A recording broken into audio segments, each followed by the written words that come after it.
diversification des sources de revenus pour les producteurs que nous encadrons, plus particulièrement pour les producteurs d'EVA, parce que vous savez que c'est une culture assez exigeante qui met déjà 7 ans avant de produire et qui peut être exploitée pendant une trentaine d'années. Mais il se posait toujours la problématique du fin de cycle.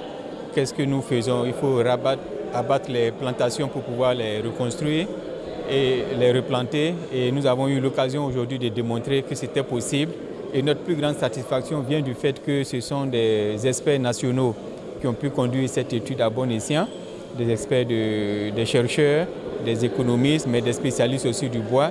Vous avez vu que dans le public, il y avait également les industriels du bois qui étaient présents. Et tous ces acteurs-là sont unanimes pour dire que c'est de l'ordre du faisable. Ça a été déjà fait en Côte d'Ivoire et encore on peut le reproduire. Le tout est de voir les conditions optimales d'exploitation, de disponibilité de ce bois-là. Et aujourd'hui, ce que nous avons appris de plus, c'est que les caractéristiques physiques, technologiques et mécaniques de ce bois-là sont pratiquement équivalents aux autres types de bois que nous utilisons pour le bois d'œuvre ou le combustible. Donc c'est dans la lancée de nos actions pour la diversification des sources de revenus des producteurs.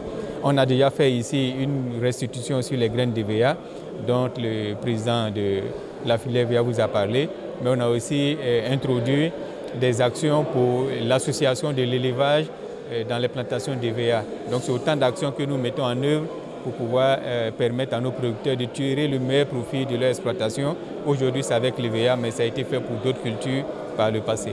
Merci. Alors, au-delà